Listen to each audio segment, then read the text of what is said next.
Hello students, ఈరోజు మనం 6th class మ్యాథ్స్లో చాప్టర్ నెంబర్ 1 నోయింగ్ అవర్ నంబర్స్లో ఎక్సర్సైజ్ 1.2 స్టార్ట్ చేద్దాం. ఎక్సర్సైజ్ 1.2లో ఫస్ట్ ప్రాబ్లం చూద్దాం ఈరోజు. సో ఇక్కడ మనం ఫస్ట్ ప్రాబ్లం చూసుకున్నట్లయితే మనం ఏమని క్వశ్చన్ అడుగుతున్నాడంటే round off the following numbers to the nearest tens. Round off the following numbers to the nearest tens. ఇప్పుడు మనకి ఇచ్చిన నంబర్స్ని మనం రౌండ్ ఆఫ్ చేసి నియరెస్ట్ టెన్స్లోకి రాయాలి. సో అది మనం క్వశ్చన్ అడుగుతున్నాడు. ఇప్పుడు దాంట్లో ఫస్ట్ ప్రాబ్లం చూద్దాం. ఫస్ట్ నెంబర్ మనకి ఏమి ఇచ్చాడంటే 89. ఫస్ట్ మనకి టెన్స్ అంటే ఏంటి అసలుకి? 10, 20, 30, 40, 50, 60, 70, 80, 90. ఈ 10 నుంచి 90 వరకు వీటినే టెన్స్ అంటారు. సో ఈ రౌండ్ ఆఫ్ చేసిన వాటిల్లో రౌండ్ ఆఫ్ చేసి మనకు టెన్స్కి నియరెస్ట్ టెన్స్లోకి రాయాలన్నమాట. సో దీంట్లో ఫస్ట్ ప్రాబ్లంలో 89 ఇచ్చాడు. 89 అనే నెంబరు ఫస్ట్ ఏ టెన్స్ మధ్యలో ఉంటుంది అని చూస్తే 80 ఇంకా 90 మధ్యలో ఉంటుంది కదా స్టూడెంట్స్. ఇప్పుడు 89 అనే నెంబర్ 80 ఇంకా 90 మధ్యలో ఉంటుంది. ఇప్పుడు 89 అనే నెంబర్ 80కి నియర్గా ఉందా 90కి నియరెస్ట్గా ఉంటుందా అని చూసినట్లయితే 89 అనేది 89 నెక్స్ట్ నెంబర్ ఏంటి 90నే కదా. సో 89 అనేది 90కి నియర్గా ఉంది.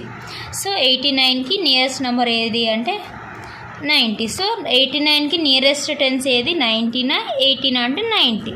ఇప్పుడు 80 అనుకో ఇంకా 9 నెంబర్స్ బ్యాక్వర్డ్లో ఉంది. అదే 90 అనుకో 1 నెంబర్ ఆఫ్టర్ 1 నెంబర్ 90 కాబట్టి 89 అనేది నియర్గా 90కి నియర్గా ఉంది కాబట్టి 89 రౌండ్ ఆఫ్ చేస్తే మనకి 90 వస్తుంది. ఇప్పుడు నెక్స్ట్ వన్ చూద్దాం. నెక్స్ట్ వన్ మనకు నెంబర్ ఏమి ఇచ్చాడంటే 415 ఇచ్చాడు. ఇప్పుడు 415 టెన్స్ అంటే ఈ 2 నెంబర్సే కదా, మనకి 4 అవసరం లేదు. సో ఈ 2 నెంబర్స్ని మనం రౌండ్ ఆఫ్ చేయాలి. సో 4ని ఫస్ట్ యాజ్ ఇట్ ఈజ్ రాసేసుకోండి. ఇప్పుడు 15 అనేది దేని మిడిల్లో ఉంటుంది, దేని మధ్యలో ఉంటుంది 10 ఇంకా 20 మిడిల్లో ఉంటుంది. 15 అనే నెంబర్ 10 ఇంకా 20 ఈ 2 టెన్స్ మధ్యలో 15 అనే నెంబర్ ఉంటుంది. ఇప్పుడు 15 అనేది 10కి నియర్గానే ఉంటుంది, 20కి కూడా నియర్గానే ఉంటుంది. కానీ మనం ఏం చేయాలంటే 15 అనే నెంబర్ని 10 అని రాసుకోవద్దు, దాని నెక్స్ట్ 20 అనే రాసుకోవాలి. ఎందుకంటే 15 అనేది 10కి నియర్గానే ఉంటుంది. అంటే 15కి 4 నెంబర్స్ బ్యాక్వర్డ్ వెళ్తే 10 వస్తుంది, 4 నెంబర్స్ ముందుకు వస్తే 20 వస్తుంది. కానీ దీని నియరెస్ట్ నెంబర్ ఏది రాసుకోవాలంటే 20నే రాసుకోవచ్చు. 10 రాసుకోవద్దు. 15కి నియరెస్ట్ టెన్స్ ఏది అంటే 420 రాసుకోవాలి. 4 అనేది మనకు అవసరం లేదు ఎందుకంటే ఇది హండ్రెడ్స్, మనకి నియరెస్ట్ టెన్స్కే రౌండ్ ఆఫ్ చేయమన్నాడు కాబట్టి ఈ 15 అనే నెంబర్నే చూసుకోండి. ఈ 4 అనేది యాజ్ ఈజ్ రాసేసి 15 దేనికి నియరెస్ట్ ఉంది అని కానీ 10 రాసుకోకుండా 20 రాసుకోవచ్చు. చూడండి అర్థమైంది కదా. మనం 15 చూసుకున్నట్టు 10కి నియర్గానే ఉంటుంది, 20కి నియర్గానే ఉంటుంది. ఎందుకంటే 15 అనేది మిడిల్ నెంబర్. కానీ 15 అనేది 10 రాసుకోవాలా 20 రాసుకోవాలంటే 20నే రాసుకోవాలి, 10 రాసుకోవద్దు. ఓకేనా. సో 15కి నియరెస్ట్ టెన్స్ ఏది అంటే 20. సో 415కి నియరెస్ట్ టెన్స్ ఏది అంటే 420. 4 అనేది యాజ్ ఇట్ ఈజ్ రాసి 15కి నియరెస్ట్ ఏది 20. 415 ఆన్సర్ ఏంటంటే 420. సో నెక్స్ట్ వన్ చూద్దాం. ఇప్పుడు 3951 టెన్స్ అంటే ఈ లాస్ట్ 2 నెంబర్సే చూసుకోండి. ఇది యాజ్ ఇట్ ఈజ్ రాసేయండి. 39 అనేది యాజ్ ఇట్ ఈజ్ రాసేయండి. రాసేసి ఇప్పుడు 51 అనేది దేని మిడిల్లో ఉంటుంది 50 ఇంకా 60 మిడిల్లో ఉంటుంది. 51 అనే నెంబర్ 50 ఇంకా 60 మిడిల్లో ఉంటుంది. ఏ టెన్స్ మధ్యలో ఉంటుంది ఫస్ట్ ఇక్కడ రాసుకున్నారనుకో మీకు డౌట్ క్లియర్ అయిపోతుంది. సో 51 అనేది 50 ఇంకా 60 మిడిల్లో ఉంటుంది. ఇప్పుడు చూడండి 51 అనేది 50కి నియర్గా ఉందా 60కి నియర్గా ఉందా?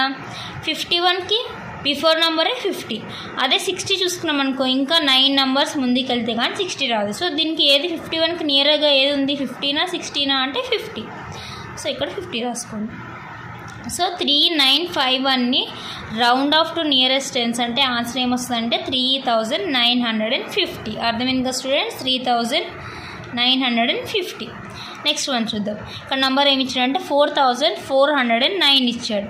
మన టెన్స్ అంటే ఓన్లీ లాస్ట్ 2 డిజిట్సే చూసుకోండి. ఈ 2 డిజిట్స్ యాజ్ ఇట్ ఈజ్ రాసేసుకుని లాస్ట్ 2 డిజిట్స్ని రౌండ్ ఆఫ్ చేయాలి. ఇప్పుడు ఇక్కడ 9 ఉంది. 9 అనేది 0 to 10 మిడిల్లో ఉంటుంది. అవునా. 0 అనేది సార్ 10th ప్లేస్ రాదు. సో దీని ఆన్సర్ ఏమవుతుంది 9 ఆఫ్టర్ 10. సో అంటే 9కి నియరెస్ట్ టెన్స్ ఏది అంటే 10ఏ. సో 4 4 10. ఇప్పుడు మనకి 9 అనే నెంబర్ 0 to 10 మధ్యలో ఉంటుంది. సో మనకు టెన్స్ రాయమంటున్నాడు కాబట్టి 9 ఆఫ్టర్ 10 వస్తుంది. 9కి నియరెస్ట్ టెన్స్ ఏదంటే 10. సో 4409 4409కి round off to nearest tens అంటే 4410 స్టూడెంట్స్. అర్థమైంది కదా. Round off to nearest tens ఎలా చేయాలి అంటే ఫస్ట్ మీకు డౌట్ లేకుండా ఫస్ట్ ఈ ఇచ్చిన నంబర్ ఏ టెన్స్ మధ్యలో ఉంటుంది రాసుకున్నాక ఇప్పుడు ఈ రాసుకున్న టెన్స్లో ఈ ఇచ్చిన నంబర్ గివెన్ నంబర్ దేనికి దగ్గరగా ఉంది దేనికి నియర్గా ఉంది చూసుకుని అది రాసేయండి. దాన్నే round off to nearest tens అంటారు. అర్థమైంది కదా స్టూడెంట్స్. ఈరోజు ప్రాబ్లం మనకి ఫస్ట్ ప్రాబ్లంలో మనం 4 బిట్స్ చూసాము. 4 బిట్స్ కంప్లీట్ అయిపోయినాయి. మీకు అర్థమైంది అనుకుంటున్నా స్టూడెంట్స్. ఈరోజు మరి ఫస్ట్ ప్రాబ్లం కంప్లీట్ చేసుకున్నాం. రేపటి వీడియోలో మనం సెకండ్ ప్రాబ్లం చూసుకుందాం. Thank you students.